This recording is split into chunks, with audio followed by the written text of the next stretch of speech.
Mrembo wa tasnia ya uigizaji Shamsa Ford afunguka maneno kutoka kwenye uvungu wa moyo wake. Katika safari ya maisha, changamoto na misukosuko ni sehemu ya kawaida inayopatikana katika mahusiano. Lakini kwa wengine, changamoto hizo huleta nguvu mpya ya mapenzi na mshikamano wa kweli. Mwigizaji huyo kupitia ukurasa wake wa mtandao wa kijamii amefunguka kuhusu safari yake ya mahusiano, akieleza jinsi majaribu na vikwazo walivyokutana navyo vimewafanya yeye na mume wake kuwa na upendo wa dhati na mshikamano wakubwa kuliko awali.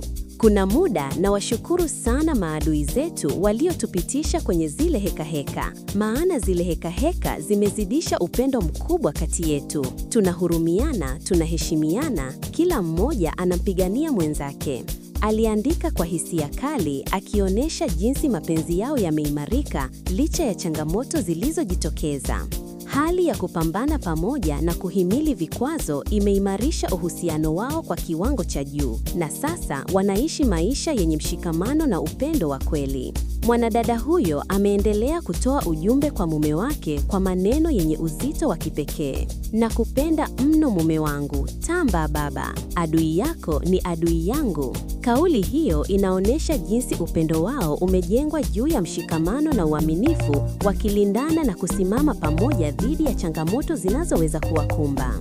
Ujumbe wake umeibua hisia kwa wengi mtandaoni, huku wakielewa maana halisi ya mapenzi yanayostahimili majaribu na kushinda vikwazo.